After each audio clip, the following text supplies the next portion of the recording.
আসমা আক্তার। আসমা বয়স কত আনুমানিক? 24 বছর। 24-25 বছর। তো আমরা একেবারে শৈশব থেকে শুরু করি। ছোটবেলা আমি যতটুকু মনে আছে আমি খুব চঞ্চলা ছিলাম, যেরকম দুষ্টামি করতাম অনেক। তো হঠাৎ করেই আমাদের, কিন্তু বুঝতাম না, আমাদের ঘরে অভাব ছিল কিন্তু বুঝতে পারতাম না আচ্ছা অতটা। তো দেখা গেছে যে হঠাৎ করেই আমার আব্বা একদিন অসুস্থ হয়ে যায়। তো অসুস্থ হয়ে যাওয়াতে তা আমাদের অঞ্চলে এখন মোটামুটি কাজ আছে কিন্তু আগে ছিল না। তখন আমার বাড়ি ঘরেরই একটা আমাদের বাড়ি হয় আর কি। তা আমার আব্বার চাচা হয়, তো উনি কাজ করে মাধবদী নামে একটা এলাকা আছে ওইখানে।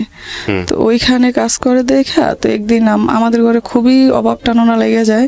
তো আমার আব্বা একটু সুস্থ হয়, তখন উনি বলে যে তুই এইখানে থাকিস, কোনো কাজ ওইটা আমাদের নিজের বাড়ি ছিল আর কি তখন।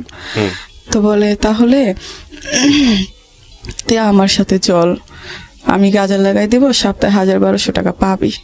এটা কাকে বলে? আমার আব্বাকে বলে। আচ্ছা, তখন আপনি কি একেবারে ছোট? মানে শুনেছেন এই গল্পগুলা? আমার মনে আছে একটু একটু মনে আছে। আপনার ভাই বোনের মধ্যে আপনার পজিশন কি? আমি 2 নাম্বার। 2 নাম্বার। কয় ভাই বোন আপনারা? আমরা 4 ভাই বোন। 4 ভাই বোন। হ্যাঁ, 3 বোন 1 ভাই। 3 বোন 1 ভাই। জি বলেন। তারপর ভাই সবার বড়। তখন আমি দেখি তো আমার আব্বা ওখানে যায়। ওখানে যাওয়ার পরে তো কিছুদিন পরেই চলে আসে, মানে সপ্তাহে আবার বিল পাইলেই। তো হঠাৎ করেই আস্তে আস্তে আশাটা কমাই দিছে। আচ্ছা। আস্তে আস্তে আশাটা কমাই দেয়। তখন মা খালি ভাবে যে কোথায় এসে। তা আব্বা বলে যে তখন তো আর ফোন ছিল না। তা আব্বা বলে যে এরকম এরকম কাজ এসে হ্যান তেন এরকম বলে।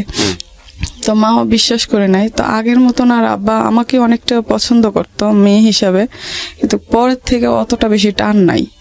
যেমন আগে যেমন আয়া পড়তো, খালি হইতো যে তোরা ছাড়া ভাল লাগে না। তো হঠাৎ করেই এরকম করে। তো একদিন আমার আব্বা বলে যে চল তোর ফুপিদের বাসায় নিয়ে যায়। আমার ফুপি তখন পুরান ঢাকা থাকে, ওখানে চাকরি কর, মানে কেমন যেন একটা ব্যবসা করে আর কি। তো ওইখানে নাকি কাজ দিবে, অবাকটা না দেখা। আপনাকে বলে ফুপির কাছে নিয়ে যাবে? আমার মাকে বলে। মাকে বলে যে কাজ করবে, আমাদেরকে ওইখানে রাখবে। ওকে। তা আমরা যাই, যাওয়ার পরে কয়দিন পরে উনি চলে যায়।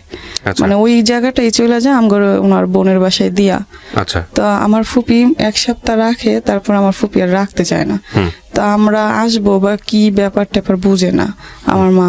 তখন আমি ছোটই মোটামুটি। আমার আম্মা বলে যে তাইলে কি করবেন এখন, তাহলে একটা কাজ বিছরাই দেন। তখন একটা বাসায় কাজ বিছরাই দেয়। তো কাজ বিছরাই দেওয়ার পরে তো ওই বাসাটা আমার ভাই আর আমার মারে নেয়, যেহেতু আমি ছোট ছিলাম আমায় নেবে না। আচ্ছা। তো আমার ভাইয়েরে নেয়। তো আমি কোথায় থাকবো? তো আমি ওই বাসাটা আমার মা সারাদিন কাজ করে পেটে পাতে, কোনো টাকা নাই আর কি। তো আমি যাইলে ওই মহিলা খালি আমার মার সাথে অনেক খারাপ ব্যবহার করে। তো এক পর্যায়ে আমার মা রাগে বলে, আমি বলি মা আমার খিদা লাগছে। তো বলে যে খিদা লাগলে এখন আমার কাছে আসিস কেন, তোর বাপের কাছে যাইতে পারিস না? আমি কি করবো, যা মানুষের কাছ থেকে খুঁজা খাগা। তো আমি ট্রাই করছি, কিন্তু আমি কেউ মানে একটা রুটিও দেয় নাই। তারপরে ওখান থেকে বাসায় আসি। আসার একটু পরে রাস্তায় একটা মহিলা দেখি। ওই বাসাটা মনে হয় কয়তলা, 2 তলায় নাকি 3 তলা নাকি 4 তলা ছিল। আমার মায়ের জেনে আসছিল ওইটা 3 তলায় আসছিল। 2 তলায় এরকমেরই ওই লোকগুলো যে ব্যবসা করতো বাতের, ওই ব্যবসাটাই ওই বেটাও করে। তো ওই বাসায় একটা মহিলা কাজ করে। ওই মহিলাটা আমার দেখে প্রায় সময় সিঁড়িতে বসে থাকি। তো বলে যে তুমি কোন বাসায়? আমি কাজ করি না, আমার মা কাজ করে, আমার রাখে না। তো কয় যে তাহলে তুমি কি কাজ করবা? তুমি শুধু ভাত দিয়ে আসবা। তা আমি বলি যে কোথায়? এই যে এইখানেই। তো আমি খুশি হয়েছি যেহেতু উপরে আমার মা। তো আমি বলি হ্যাঁ, আমি মার কাছে বলি। তখন মারে ডাইকে আনছি। মারে ডাইকে আনার পরে মা বলে ও তো ছোট মানুষ, ও তো কোনো কাজ পারবে না। তো ওই লোকগুলো কইতেছে ও শুধু ভাত দিয়ে আসবো, যেহেতু ছোট, এটা তো দেখতেই আছি। তার কিছুদিন পরে ওই মহিলাটা চলে যায়। আচ্ছা। ওই মহিলাটা যাওয়াতে আমার মা, আমার ভাই, আমরা সবাই এই জায়গায় থাকি। তো তখন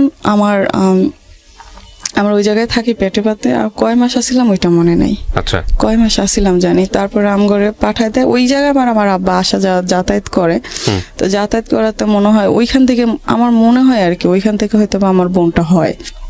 বাসায় আসি, বাড়িতে আসি ঈদের মেয়েদে। এমনি তখন আমার আব্বা আনতে যায় নাই, আমার মা আমাদেরকে নিয়ে চলে আসছে। আচ্ছা।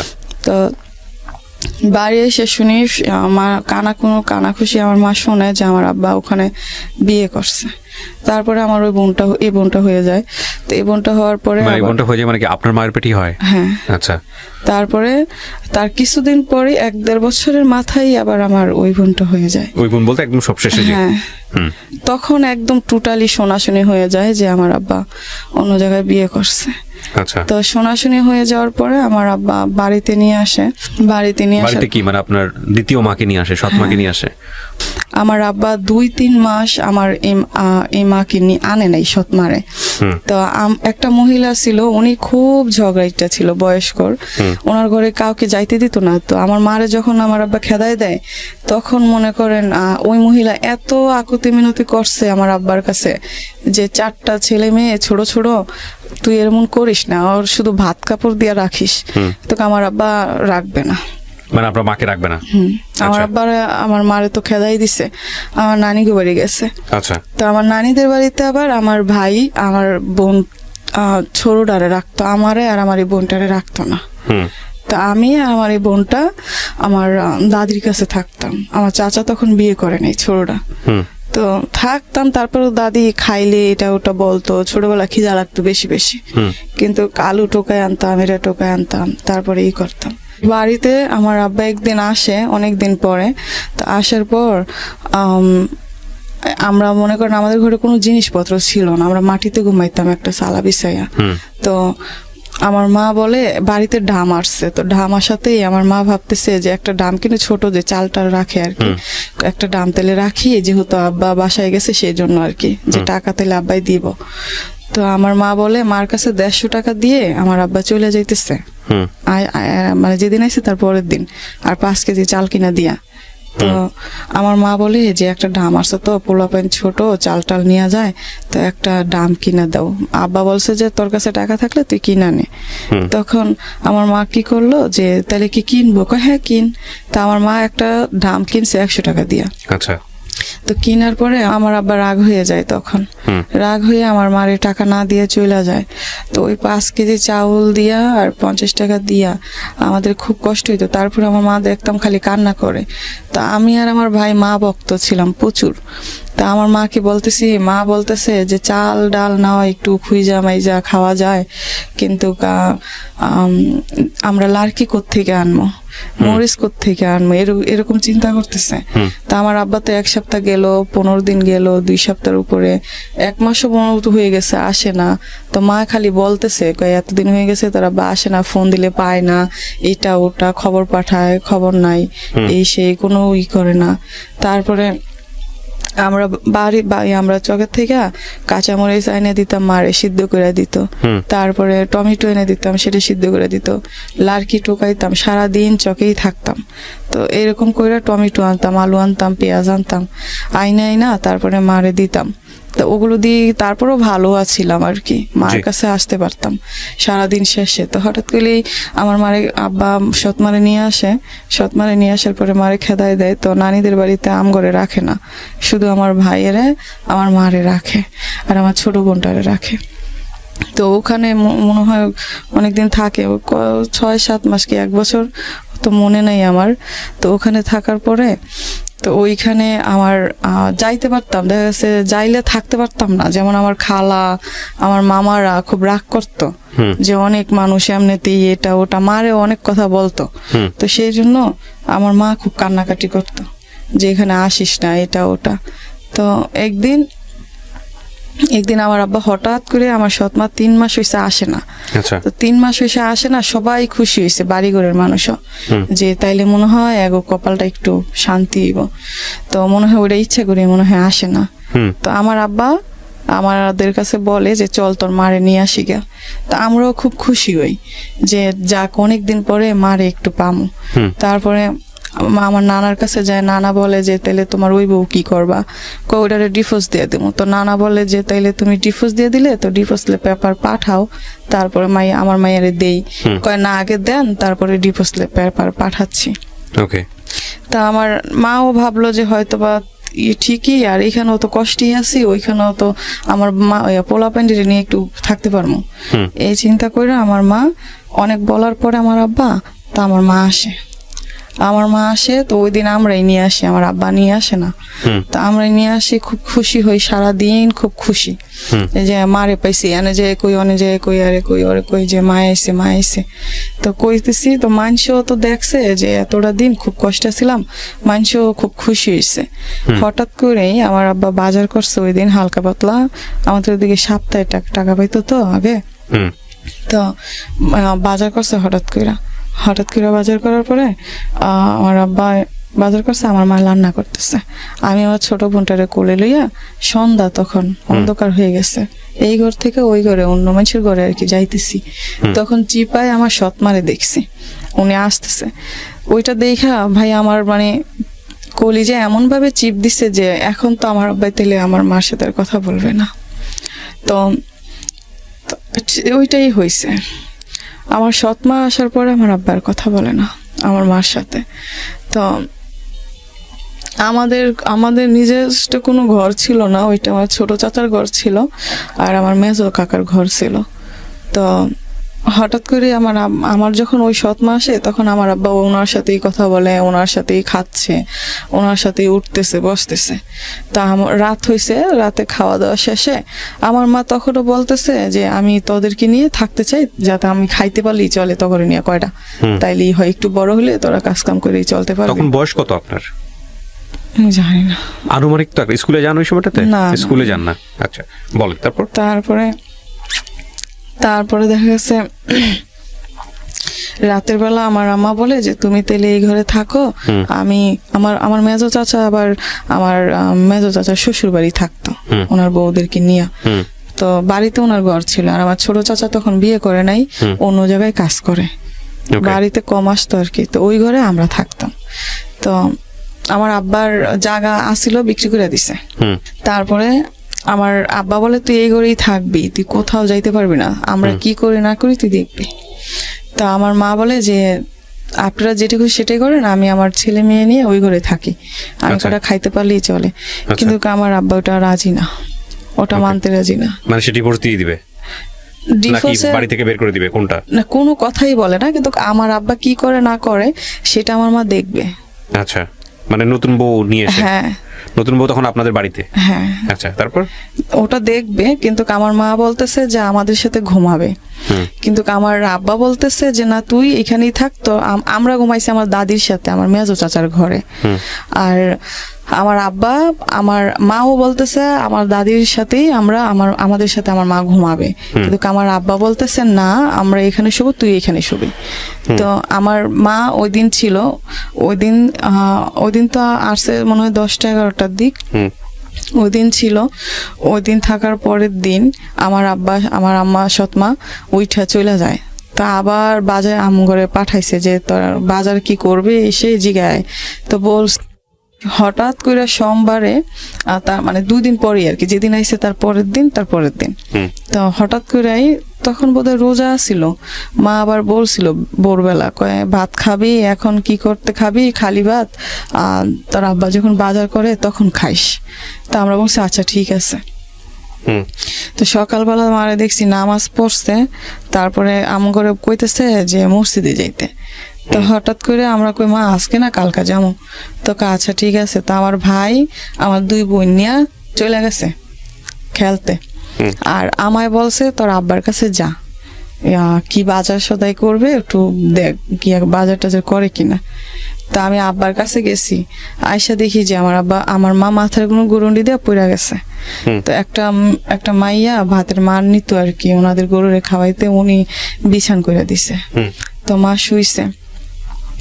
তো আমি এসে দেখি আমার মা শুয়ে আছে। আমি বলি মা তোমার কি হয়েছে? আমার তো মানে একটু শরীরটা ভালো না, তো এখন তোদের তো মনে হয় খিদা লাগবে, কি যে করি রান্না। তা আমি বলতেছি যে কেমনে রান্না করে তুমি আমারে বলো, আমি রান্না করি। কয় যে তুই পারতি না, তুই হাতটা পুড়ে ফেলাবি। তা আমি বলি না আমি হাত পুড়বো না, তুমি দেখাই দাও, তুমি বইলা দাও তাইলেই হবে। তো দেখাইতে যাওয়ার পরে তো আমগো বাড়ি ঘরের একটা ফুপি, তো ও যার মাধ্যমে আমার আব্বাই কাজে গেছে আর কি, হ্যাঁ ভাগ্নি। তো হ্যাঁ আমি বলতেছি আমাদের ফুপি হয় ওই লোকটা। তো আমি বলি যে আপনি না আমাদের চুলাটা একটু এদিকে দিবেন, আমি রান্না করবো। তো হ্যাঁ আলগায় এদিকে দেয়, মানে মাটির চুলা আর কি, আলগা। তো দেয়, তা আমি মা আমার বইলে বইলে দিতেছে যে এমনে এমনে এমনে এমনে। তো হঠাৎ করে ভাত বলকাইসা পড়ছে। তো আমার মা বলতেছে টয়লেটে যাবে, তো এমনিতেই আমার দাদি আইছে, দাদি কই জানি গেছে আর কি। তো দাদি আইছে, এর ভিতরে কিন্তু আমার ভাই যে আমার বন্ধুকে নিয়ে খেলতে গেছে আর বাড়ি আসে নাই। তো তো আমি আমার মা বলতেছে টয়লেটে যাবে, তো আমাদের টয়লেটটা ছিল আমাদের এই ঘরটা, আর ওই পাশে আমার আবার চাচার ঘর আছিল ওই ঘরের পিছন দিয়া। তো আমার দাদিরে বলছি যে দাদি এমন এমন মা নাকি টয়লেটে যাব।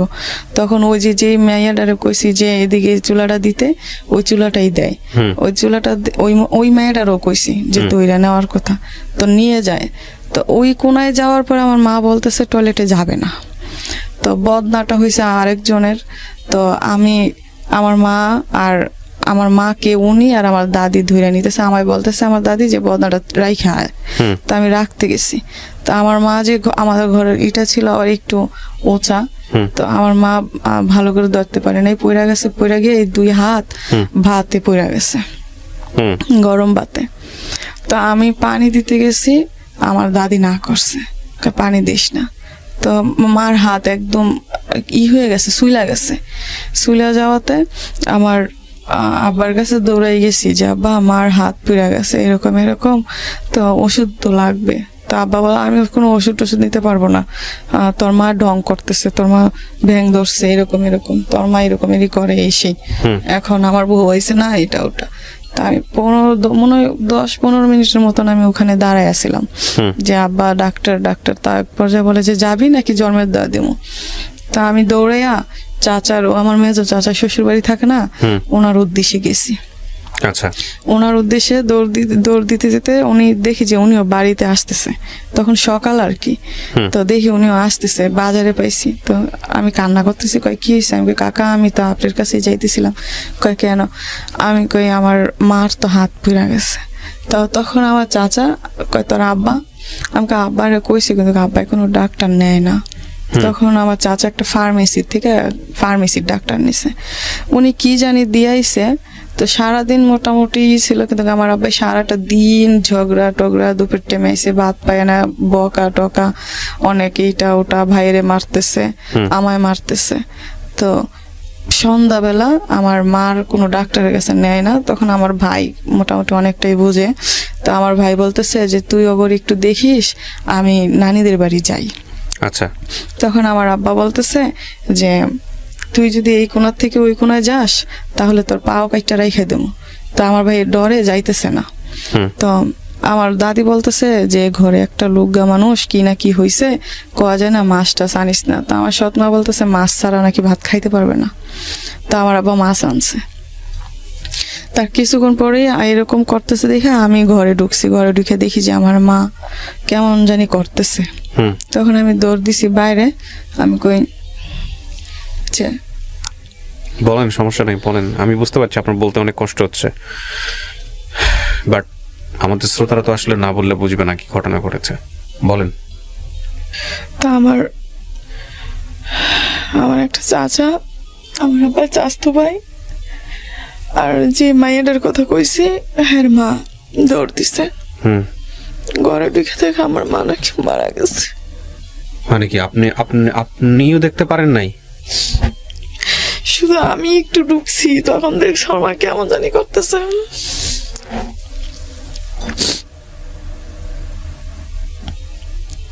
এই পোড়া থেকেই শুরু হয়ে গেল এরকম? কোথায় পড়েছিল? ওই দিনই সব হয়েছে। কোথায় পড়েছিল? হাতে পড়েছিল? মানে হয়তো অন্য কোনো একটা ঘটনা ঘটেছে, হার্ট অ্যাটাক করেছে বা হয়েছে। আগে কোনো রোগ ছিল না? আপনার চোখের সামনে মারা গেছে? মাথা গরুনি দিয়া পড়ে গেছিল প্রথম সকালে। আচ্ছা, তারপরে মাথা গুনে পড়ার পর কইতেছে শুয়ে কইতেছে যে আমার ভাল লাগতেছে না, তো তোরা তো খাবি, কি খাবি? তো সেই জন্য আমি বলছি যে তুমি বলো আমি রান্না করি। কইতেছে তুই রান্না করতে পারবি না। হ তুমি দেখাই দিবা, মানে শুয়েই দেখাই দিতেছে। তো এটা ঘর, এটা দরজা, এখানেই আমি লার্কি চুলা দিয়ে বসাইছি। ওই মায়ের কইছি চুলাটা ঘরের বরাবর দিতে। দিছে। তো যখন উনি টয়লেটে যাবে কইছে, তো টয়লেটে আর যায় সেটা আমি নাই। জানি, ঘটনা আমি শুনেছি। তো মৃত্যুর সময়টাতে মানে আপনি ছিলেন না, পাশে থাকতে পারেন নাই, সারাদিনই আসছিলাম, মানে কিন্তু ওই যাওয়া সময়টাতে আপনি আসা। না, কার কাছ ওই থেকে শুনলেন? ওই সময়টায় তো আমরা ছিলাম, কিন্তু কথা হয়েছে কি, আমার আব্বা তো বাড়ি এসে না, বাড়ি এসে অনেক অনেক ধরনের মৃত্যুর কথা- সময়টাতে কে ছিল ওনার পাশে? একদম মৃত্যু যখন খালি ঘর ছিল, আমরা বাইরে ছিলাম। আহা, আমরা বাইরে ডাকও দিতে পারেনি কাউকে? না, শোয়া ছিল। উনি খালি কইতো আমার কলিজা কলিজা ব্যথা করে, কলিজা ব্যথা করে। ও, নিঃসন্দেহে হয়তো হার্ট অ্যাটাক হয়েছে বা কিছু একটা হয়েছে। তো তারপরে কি হলো? আপনারা যখন জানলেন যে মারা গেছে, এরপরে কি হয়েছে পুরো ঘটনাটা একটু বলেন তো।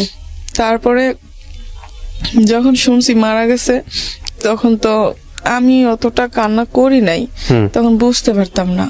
আমার ভাই কান্না করছে। তো সারাদিন আমার কাছে মনে হয়েছে কি যে আমার মা হয়তো একটু পরে উঠে পড়বে, হুম মারা যায় নাই। হুম আমরা ঘুমাইছি আমার আব্বার মামার বাসায়, হুম এটা ওনাদের বাসা পাশাপাশি আছিল।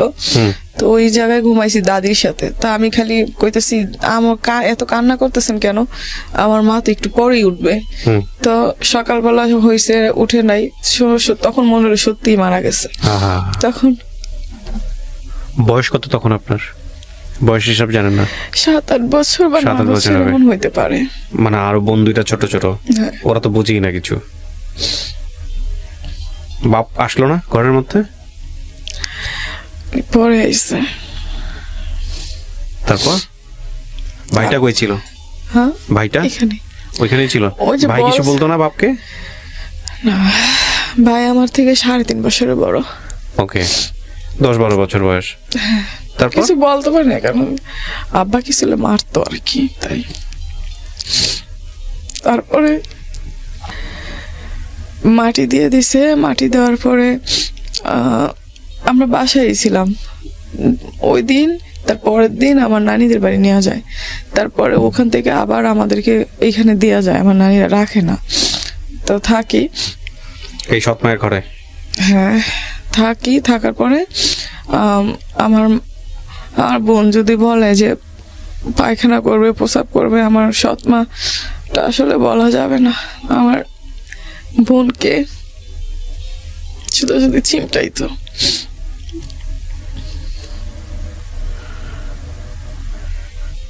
আপনি বলেন, গল্পগুলো যদি না বলেন, আপনি যদি এরকম গ্যাপ নেন, আমাদের শ্রোতারা বুঝবে না, বিরক্ত হবে। আপনি পুরো ঘটনাটা একটু বলেন। আমি জানি আপনার বুঝতে বলতে অনেক কষ্ট হচ্ছে, কিন্তু আপনি একটু বলেন। যেহেতু রেডিও এটা দেখতে পাচ্ছে না, সো ওনারা হয়তো বা কনফিউজ হয়ে যাবেন যে এত গ্যাপ কেন। প্রিয় দর্শক এবং শ্রোতা, আপনারা বুঝতে পারছেন যে ওনার বলার ধরনের গ্যাপের পেছনের অন্যতম কারণ হচ্ছে এটা। আপনারা গ্যাপ হলে একটু ধৈর্য ধরবেন, কারণ ওনাকে যথেষ্ট কষ্ট করে গল্পগুলো বলতে হচ্ছে। তারপরে কি হতো? তো সেইখানে দেখা গেছে আমার বোনকে পায়খানা রাস্তায় চিমটাইতো। তো আমার বোন যাইতে চাইতো না, গোসল করালে সাবান দিত মুখে, তাই যাইতে চাইতো না, খালি কান্না করতো।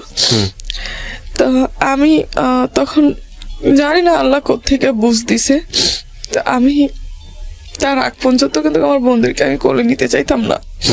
তো তখন থেকে আমি নিজে ওদেরকে কোলে রাখা শুরু করলাম। এই দুইজনকে? হ্যাঁ। ওকে। তো খাবার দাবার দিত ঠিক মতো? আব্বার সাথে বসতে খাইতাম। আব্বা যখন আসতো আব্বা তখন খাইতাম, তার আগে খাইতে পারতাম না, খিদে লাগলো না। তারপরে একদিন আমার ভাইকে মারে আমার আব্বা। মারার পর আমার ভাই বেঁচে চলে যায় নানিদের বাড়ি। আচ্ছা, আমার ভাইকে জায়গা দেয়, কিন্তু আমাদেরকে জায়গা দেয় না। আপনাদেরকে দেয় না? বোনদেরকে দেয় না কেন? না, বিয়ে শাদী দেওয়া লাগবে, টাকা কোত্থেকে আনবে, খাওয়ান লাগবে, তারপর বিয়ে দিতে হবে, এই জন্য কাজ কাম করতে পারবো না, এটা ওটা। আমার ভাই তখন গিয়ে ওখানে কাজে লেগে গেছে। আমার ভাইকে ভালো করে রাখে, এরা আমাদেরকে রাখে না। তা আমরা আমার আব্বার কাছে থাকতে কিন্তু এদিক দিয়ে মারা, ঝগড়া, মারতেছে, একটু দেরি হইলে একটু দোকানে পাঠাইছে, একটা কিছু আনলে মারতেছে। তারপরে শুধু এটা করতেছে। ওই দুইটারে মারতো না আমার আব্বা, আমায় মারতো। দোকানে পাঠাইছে, যদি 2 মিনিট লেট হইতো তাহলে মারতো। আর ওই সময়টা কেন জানি খেলার নেশা ছিল প্রচন্ড। যদি দেখতাম কেউ খেলতেছে, ওইখানে দাঁড়ায় থাকতাম। আচ্ছা। তা বাড়ি আসলে মার খাইতাম। তারপর একদিন এক পর্যায়ে দেখা গেছে আমার চাচারও যাওয়া জায়গাটা বিক্রি করে দেয়। তো বিক্রি করে দেওয়ার পরে আমার চাচারা তখন আমার চাচা তখন বিদেশে যাওয়ার জন্য বিক্রি করে দেয়। তো আমার চাচা বিদেশে চলে যায়। তো আমরা ওই আমাদের বাড়ির পাশেই একটা জায়গা, ওখানে ভাড়া দেওয়া লাগে নাই, ওইখানে আমার আব্বা কাজ করতো আর ওইখানে থাকতো। তো ওইখানে থাকি, তো মানুষের ঘরে 2টা বোনকে নিয়ে বসে থাকি সময়। তো কিছুদিন পরে শুনি যে রান্না করতে হবে, এটা ওটা। তো রান্না বান্না করি। রান্না বান্না করার পরে যার বাসায় মানে আমার আব্বা থাকে, ওনার এই 12টা নাকি 14টা কল আসছিল, হাতে কাপড় তৈরি করতে আর কি, ওইগুলো। তো ওগুলো আবার হানাবোয়া নেওয়া লাগে, ওগুলো হানাবোয়া কয়। তা আমার আব্বা বলে যে আমাদেরকে খাওয়াইতে পারবে না, পড়াইতে পারবে না, এটা না ওটা না। তা আমি বলি যে আমি এদেরকে এখন নিয়ে কোথায় যাবো, যাওয়ার তো কোনো সিস্টেম নাই। তা আমি কি করি, বলি যে আব্বা আমার না স্কুলে যেতে মন চায়, তা আমি কি করবো এখন, আমার বান্ধবীরা স্কুলে যায়, আমার না তুমি একটু স্কুলে ভর্তি করে দাও, আমি রান্না করব, আবার আমি ওদেরকে খাওয়াই দাওয়াই গায়ে গোসল করাই রাখবো, দিয়া যাবো, তুমি শুধু একটুখানি রাখবা। মানে আব্বা ওইখানেই কাজ করতো আর কি। আর আমি আইসা আবার করবো। তো ওই যে হানাবোয়া কয় ওগুলো আবার আমি নিতাম, কিন্তু ওগুলো অত টাকা আসতো না, 30 টাকা 40 টাকা দিত একটা নিলে। তো দিন দেখা যাচ্ছে 2-3টা নেওয়া যেত, তার বেশি নেওয়া যেত না। তো ওই টাকায় নাকি আমার আব্বার হয় না। তো একদিন দেখা গেছে আমার আব্বা এমন অবস্থা করছে, 1 মাসও হয় না স্কুলে গেছি, কয় সবাই ডাইকে আনছে, কয় কি এর স্কুলে যায়, এখন স্কুলে যায় নাকি, নাম লিখতে পারে না, কিছু না, এটা ওইটা। তারপরে স্কুলে যাওয়া বন্ধ করে দিছে। তো এদিক দিয়ে আমার বোন 2টা একটু বড় হইতেছে। আর আমার আব্বা এই তারপরে বাড়ির পাশেই কাজ করতাম একটা বাসায়, ওইখানে কাজ করে ওইখানে আবার 1000 টাকা করে মাসে দিত। তো ওই টাকাটা আমার আব্বাই নিয়ে আইতো, নিয়ে আসতো। তারপরও আমার আব্বাই 2 দিন পর পরই ঝগড়া করতো। বাড়ি এসে একদিনও করতে পারতাম না, একবেলা খাইতে পারতাম না, বসতে পারতাম না। তা আমার বন্ধুকে মনে করেন রাত্রেবেলা সারাদিন এইটা কই না, আর বন্ধুটা খালি কান্না করে, আপু তুই যাইস না, আপু তুই যাইস না। তো আমি না গেলেও হয় না, আর গেলেও এই জায়গায় বইয়া থাকলেও হয় না। তো এক পর্যায়ে আমার আব্বা চলে যাওয়ার পরে তো আমার ভাই আবার বিয়ে করে। আমার ভাই যখন আমার ভাই একেবারে কম বয়সে বিয়ে করে। তো আমার ভাই নানিদের বাড়িতেই তো আছে। তা আমার ভাই যখন আমার ভুল হয়েছে, আমার আব্বা যখন যায়, তখন আমার বোনদেরকে আমি রাখা শুরু করি। আমি রাখা শুরু করি। তো আমি আস্তে আস্তে রাখি, আস্তে আস্তে ওরা বড় হইতেছে, আমি মানুষের বাসায় কাজ করতেছি, এই কাজ করতেছি, ওই কাজ করতেছি, ওদেরকে তারপর নিজে না খাইয়া খাওয়াইতেছি। এইভাবে কাপড়ের একটা জিনিস চাইলে অনেক চেষ্টা করতাম দেওয়ার লেগা, হয়তোবা এখন চাইলে এখন দিতে পারতাম না, হয়তোবা অনেকদিন পরে দিতে পারতাম, তারপর চেষ্টা করতাম। আবার বেশি দামি হলে দিতেও পারতাম না। তো এমনিতে দেখা গেছে আমার ভাই বিয়ে করে ফেলে, আমার ভাই খোঁজ খবর নেয় না। তারপর আমার আস্তে আস্তে যখন ওদেরকে একটু পড়াশোনা করাই, তো দেখা গেছে স্কুলে ভর্তি করে দেই। স্কুলে ভর্তি করে দেওয়ার পরে আমার বন্ধুটা পরে, আমি কাজ করি, খাই, এরকমেরই থাকি, ভাড়া থাকি, যেন থাকলে মনে করেন মানুষের বাসায় থাকি। তো মানুষের বাসায় দেখা গেছে ওরকম বাসায় ওদেরকে নিয়ে রাখতে পারি না। তো যতই বড় হইতেছে ততই টেনশন বাড়তেছে, যে এখন তো বড় হয়ে যেতেছে, এখন কি হবে। তো সেই মতে আমার এই সাইডে কেন জানি ব্যথা করে, ডাইন সাইডে খালি চিকচিক করে, মানে ডান পাশে। হ্যাঁ, এই এদিকে। ওকে, হ্যাঁ, পাঁজরের ডান পাশের দিকে। হ্যাঁ, তো ব্যথা করে। তা আমার এমনি টানাটুনি, মানে দেখা গেছে আমি আজকে টাকা নিছি, আজকেই সব শেষ। আবার সামনের সপ্তাহে কি করবো, এটার চিন্তাই শেষ। দেখা গেছে 1 টাকা চাইলে 1 টাকা দিতে পারি না। স্কুলে ওদেরকে পড়াইছি অনেক কষ্ট কইরা, এই জনের থেকে কইয়া, ওই জনের থেকে কইয়া, এমনে। তারপরেও ইচ্ছা আছে যে অনেক পড়ানোর, কিন্তু জানি আর মনে হয় না আর হবে। তো সেই ক্ষেত্রে দেখা যাচ্ছে কি আমার ডান সাইডে ব্যথা করে। তো ব্যথা করে কেন, তো আমি অনেক টাকা পয়সা জোগাইয়া ধার কর্জ কইরা মানুষের কাছ থেকে খুঁজা মাইয়া লইয়া তারপরে করছি, এই সরকারি ডাক্তারের কাছে গেছি। সরকারি ডাক্তারের কাছে যাওয়ার পরে ঢাকা মেডিকেলে আইছি। তো অত বুঝি না তখন ঢাকা মেডিকেলের এত তো উনি দেখে পরীক্ষা দিছে। তো আমার একটা পরীক্ষা দিছে, ওই পরীক্ষা করার পরেই আমার ধরা পড়ছে যে একটুখানি বেশি ধরা পড়ে। কি জিনিস সেটা? অবারিত চিস্ট নাকি, অবারিত সিস্ট, হ্যাঁ। আমি কোনোদিন নাম শুনি নাই। হুম। তো আমি এটা অতটা বুঝতে পারি নাই, কইছে ওষুধ খালি সাইরে যাবো। হুম। তো ওষুধ দিছে অনেক টাকার। আচ্ছা, তো ওই সময়টা টাকা কত ছিল সালের না। ঘটনা এটা? এটা আমার 20 সালের ঘটনা। 2020 সাল, এই তো কিছুদিন আগের ঘটনা, হ্যাঁ। তো আমি দেখা যাচ্ছে তারপরে আমি ওষুধ খাই না, তারপর 2-3 মাস চলে যায়।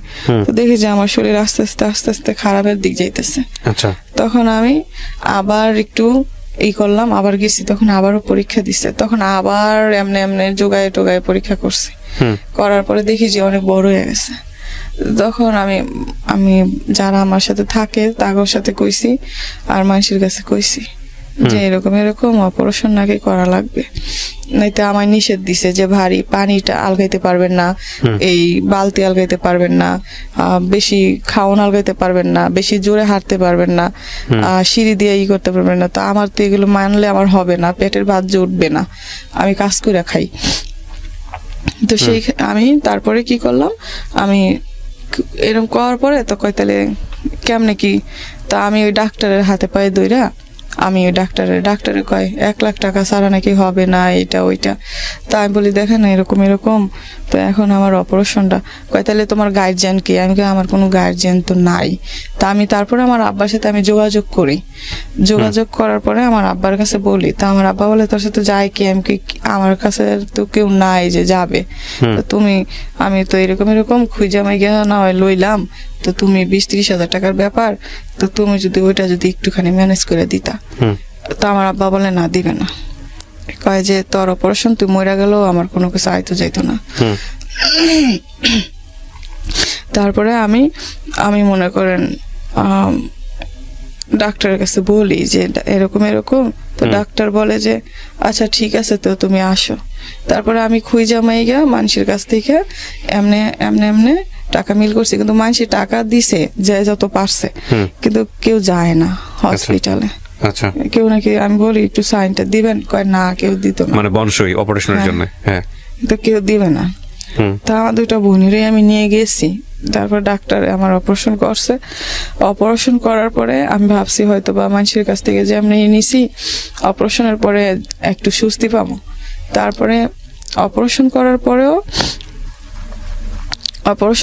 মনে হয় সপ্তাহখানি ভালো আছিলাম। তারপরে দেখি যে আবার ওষুধ লাগে, এটা লাগে ওইটা লাগে, ওগুলো আনতেই পারি না। তারপর দেখি যে হঠাৎ কইরাই 2 মাস পরে আমার কি যেন একটা হয়ে গেল নাভিতে। তো হওয়ার পরে ওইটা মনে করেন ডাক্তারের কাছে গেছি, ডাক্তার কি একটা মলম দিছে, মলম দেওয়ার পরে কইছে সারে যাব, তারপরে সারে না, তারপর সারতেছিল না। তারপর আমি আবার ডাক্তারের কইছি, আমাকে ফোন দিয়া যে ডাক্তার এমন এটা তো সারতেছে না, কই সারবে। তারপরে আবার গেছি, আবারও এই একটা মলম দিছে। তারপরে আমি ওই মেডিকেল থুইয়া, তারপর ওই ডাক্তার থুইয়া আমি গেছি মাউতাল ডাক্তারের কাছে। তো আমি ওইটা নিয়ে ভাইয়া বকছি প্রায় মনে হয় আমি অপারেশন করছি 6 মাস হয়েছে, 6 মাসের ভিতরে আমি 6 মাসই বকছি, তার আগেও বকছি 1 বছর। তো এইভাবে বকতে আমি তারপরে ওইটা যাই সারছে, এখন আবার আমার ডান সাইড দিয়ে চিকচিক করে। তো আমার ঘরে আমি যে মনে করেন আমি আমার বোনদেরকে যে খাওন দেব, নাকি আমার বোনদেরকে কি আমি কাপড় দেব, নাকি আমার বোনদেরকে আমি করবো, নাকি আমি ওষুধ খাবো, আমি এটা বুঝতেই পারতেছিলাম না। তা আমি তারপরে আমার আব্বার সাথে যোগাযোগ করার চেষ্টা করছি যে অন্তত আমার 2টা বোনকে নিয়ে রাখলেও যাতে একটু ভালো থাকতে পারে, কিন্তু আমার আব্বা রাখবে না। আচ্ছা। তো আমার ভাই রাখতে চাইলে আমার ভাবি রাখবে না। তো সেই জন্য দেখা গেছে আমার 2টা বোন আমাকে ছাড়া তারপর থাকতেও চায় না। তো আমার বোনকে আমি 1 সপ্তাহ হয়েছে কাজে লাগাইছি, 4-5 দিন হবে, 1 সপ্তাহ হবে না, কাজে লাগাইছি। আমার বোন খালি এসে বলে আপু আমি নাইট করতে পারি না, আপু আমি কাজ করতে পারি না।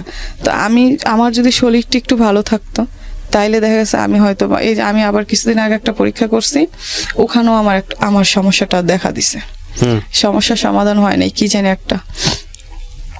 ওটার ওষুধ দিছে ডাক্তারে, সরকারি ডাক্তার দেখাইছি, ওষুধ দিছে 1500 টাকার।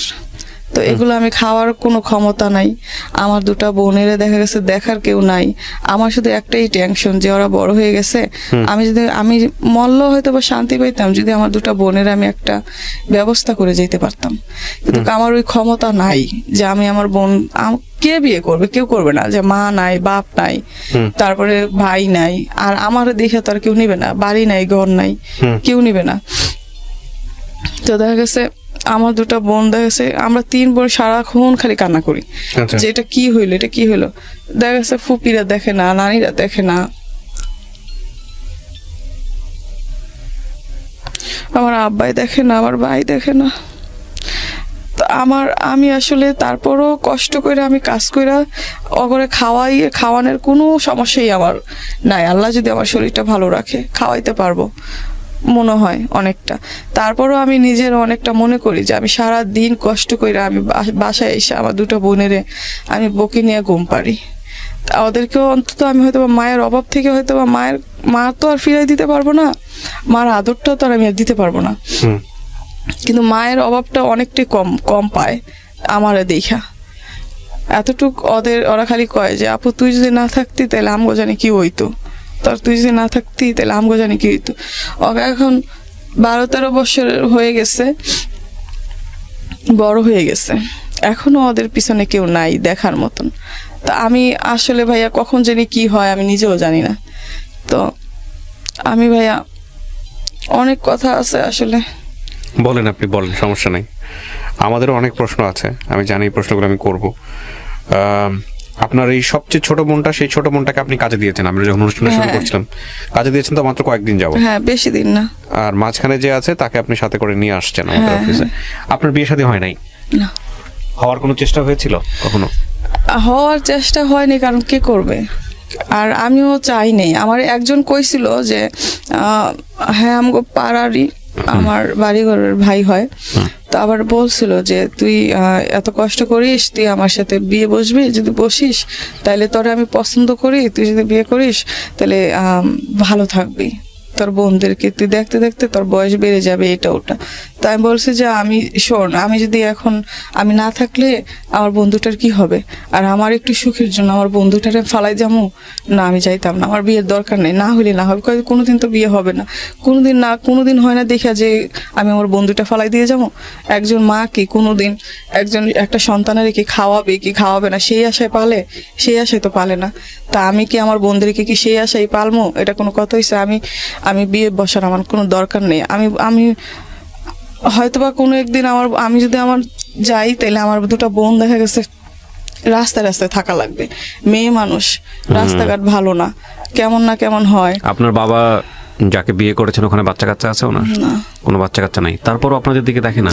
ওনার নাকি কি সমস্যা এখন বলে, কিন্তু আমার আব্বাই বেশি। অদ্ভুত এক জীবন গল্প। ওনার কাছে নাকি টাকা নাই, ওনার বাড়ি নেই, উনি কি করবে? আমি দোয়া করি আল্লাহ ওনার অভাব দূর করে দিক, এটা নিয়ে কিছু বলার নাই, বাট আমি মন থেকে দোয়া করি আপনার জন্য। কেন গল্পটা বললেন আজকে রেডিওর লাখ শ্রোতাদের সামনে? আমি চাই যে ভাইয়া এমন কপাল যাতে আর কারো না হয়। আমি এখন হয়তো ঠিক করে অনেক মানুষের কাছে আমি বলতে পারি নাই, তো ভাইয়া অনেক কষ্ট, এমন দিন এমন রাত আমি হসপিটালে গেছি, হসপিটালে যাওয়ার পরে মানুষে ডাক্তার দেখে বলতেছে আল্লাহ কি।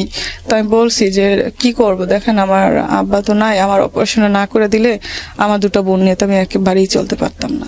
তখন উনি কইরা দিছে, তো করে দেওয়ার পরে ওই হসপিটাল কিন্তু কেউ আসিল না, আমার দুটো বোন আসিল, আমার দুটো বোন এই করোনার ভিতরে আসিল,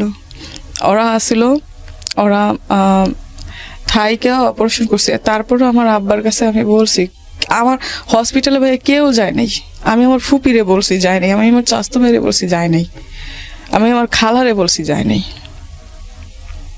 কেউ যায় নাই। আমি আসার পরেও আমার এখন অব্দি কেউ দেখতে আসে নাই। যার কেউ নেই তার আল্লাহ আছে, টেনশনের কোনো কারণ নাই। প্রথম কথা হচ্ছে এটা। আর আপনার ভবিষ্যৎ তো আপনার দুইটা বোন, আমি বুঝতে পারি আপনি তাদেরকে অনেক ভালোবাসেন এবং কষ্টটা নিজের চোখে দেখছেন বলে যেভাবেই হোক না তাদেরকে আপনি মানুষ করে স্টাবলিশ করে নিজের পায়ে দাঁড় করায় যাবেন, এটা আপনার চিন্তা ভাবনা। আমিও দোয়া করি, আমি বিশ্বাস করি, আমি খুব বিলিভার, আমি একজন মানুষ, খুব ভালো যে প্র্যাকটিস করতে পারি তা না, বাট আমি বিশ্বাস করি জীবন যতটা জটিল আল্লাহর সাহায্য ততটা বেশি। সুতরাং আপনার এই অনুষ্ঠান শুনে লক্ষ লক্ষ মানুষ আপনার জন্য দোয়া করবে আমি জানি, এবং নিশ্চয়ই আল্লাহ আপনার ভাগ্যে পরিবর্তন নিয়ে আসবে বলে আমি বিশ্বাস করি। যদি পজিটিভলি কোনো কিছু হয়, বিয়ে শাদীর ব্যাপারে বলেন, বা কেউ যদি রাজি হয় আপনার এই গল্পটা শুনে আপনাকে বিয়ে করার জন্য, সেক্ষেত্রে আপনি কি করবেন? আমার দুটো বোন, আমি ওদের শান্তি চাই। প্রিয় দর্শক এবং শ্রোতা, এটা একটা অসাধারণ গল্প, এবং এই গল্পের বাকি পার্টটুকু বাকি থাকলো এই কারণে যে এই ভদ্র মহিলা সারা জীবন জুড়েই হয়তো কষ্ট করে যাবেন ওর দুটো বোনের জন্য। এই দুটো বোন যেন এই বড় বোনটাকে মায়ের মতো সম্মান করে, সেটাই আমরা প্রত্যাশা করব। আল্লাহ ওর জন্য নিশ্চয়ই ভালো কিছু রেখেছেন। এইরকম একটা পজিটিভ চিন্তা করেই আমরা আমাদের অনুষ্ঠানটা শেষ করি। আমাদের সামাজিকতার জায়গাটা থেকে আমার জি বলেন। আমি আমার জীবনে ভাবি না। আমি আমার মার একটু দেখছি তো, একটু ডাকছি। আমার বন্ধুটা আমার জিজ্ঞাসা করে যে আপু মা কেমন ছিল, একটা ছবিও নাই আমার মায়ের। আমি দেখাইতে পারি না, আমি বলতেও পারি না যে এরকম ছিল ওরকম ছিল। আমার ছোট বোনটা আমার মায়ের থেকে বেশি দিনের বুকের দুধও খাইতে পারে নাই। আমার কাছে যখন বলে আমার খুব খারাপ লাগে, যে আমি মনে করি যে আমি কষ্ট করলে আমি তো মা দেখছি, মা ডাকছি, মার আদর পাইছি, আমার দুটো বোন পাই নাই। আমি ফালাই দিলে আমার বোন কই থাকবে, এই চিন্তা করে আমি সারা জীবন কাটাই দিতে পারবো, কিন্তু আমার দুটো বোনের অশান্তি আমার আর ভালো লাগে না। আপনার এই বোনদের প্রতি আপনার যে ভালোবাসাটা সেটা থাকুক, আমি অন্তর থেকে দোয়া করি। আমি আপনার নামটা যেন কি বলতেছিলেন? আসমা। আমার সত্যি আমি যদি মানে অন্তর থেকে চাইতাম যে আপনার এই গল্পটা পুরোটা ভিডিও আকারে ফেসবুক ইউটিউবে আসুক, কিন্তু আমাদের সামাজিকতা যে জায়গাটায় দাঁড়িয়ে আছে সেই জায়গাটা থেকে আমি সাহসটা পেলাম না একটা কারণে। আমি চাইলেই আপনার আপনার সাথে যোগাযোগ করার জন্য আমি একটা ব্যবস্থা করে দিতে পারি আজকের অনুষ্ঠানের মাধ্যমে, কিন্তু আমি সেটা করব না। কেন করব না জানেন? কারণটা হচ্ছে এখানে যতটা ভালো মানুষ আছে ততটাই খারাপ মানুষ আছে। আপনারা 3টা মেয়ে, আপনাদের সাথে এই অনুষ্ঠানের মাধ্যমে কোনো কেউ একজন যোগাযোগ করে আপনাদের ভালোর জায়গায় ক্ষতি করে ফেললো, সেটা আমার সারাটা জীবন কষ্টের বিষয় হবে। যেহেতু আপনার অভিভাবক বলতে আসলে কেউই নাই, একমাত্র আল্লাহ ছাড়া আপনার মাথার উপর হাত রাখার মতো কেউ নাই। সুতরাং আপনার মতন যতক্ষণ কথা বলেছি আমি 1 ঘন্টা 1.5 ঘন্টায়, এই 1 ঘন্টা 1.5 ঘন্টায় আমি কথা বলে শুধু এতটুকুই বুঝতে পেরেছি আপনি অত্যন্ত নরম স্বভাবের একটা মানুষ, একেবারে দিন এনে দিন খাওয়া একটা মানুষ।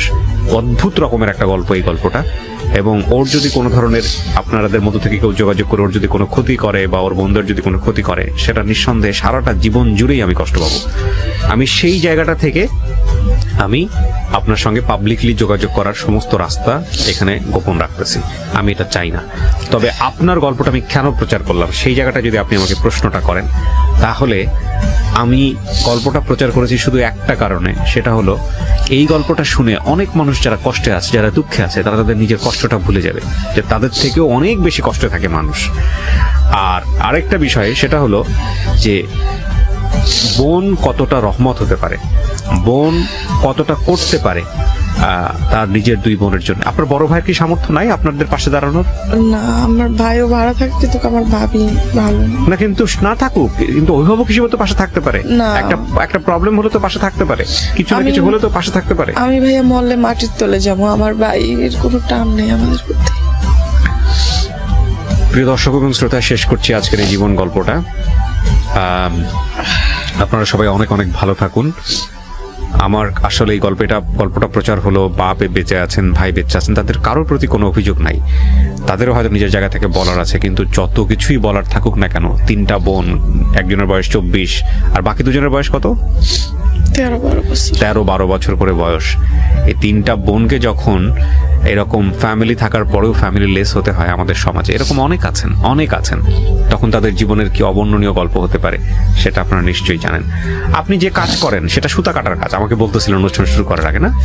হ্যাঁ, এটা আসলে কি, এটা আমি না ভিডিও আনছি ভাইয়া, কিন্তু এটা না, আমি দেখাতে চাই না আপনার এই ভিডিওগুলো। আপনি শুধু আমাকে একটু মুখে বলেন যে গার্মেন্টস এর কোনো কাজ, সুতা কাটার কোনো কাজ কি? ছোটখাটো, হ্যাঁ, কাপড় তৈরি করার কাজ। কত টাকা পান আপনি কাজ করে? 1000 টাকা প্রতি সপ্তাহে? মানে মাসে 4,000 টাকা। এই টাকা দিয়ে আপনাদের তিনজনের চলে? চলে না, টানাটানি এখন কিছু তো করার নেই। আর এখন তো আমি কাজে ভালো করে যাইতেও পারি না। আমি লিফটটা আনছি ভাইয়া, ওইটাতে আমার অসুস্থ আপনি? আবারও ধরা পড়ছে আচ্ছা। সমস্যা। এটা ইনফেকশনের কি জানি ধরা পড়ছে। এখন আমি আরো বেশি টেনশনে আছি।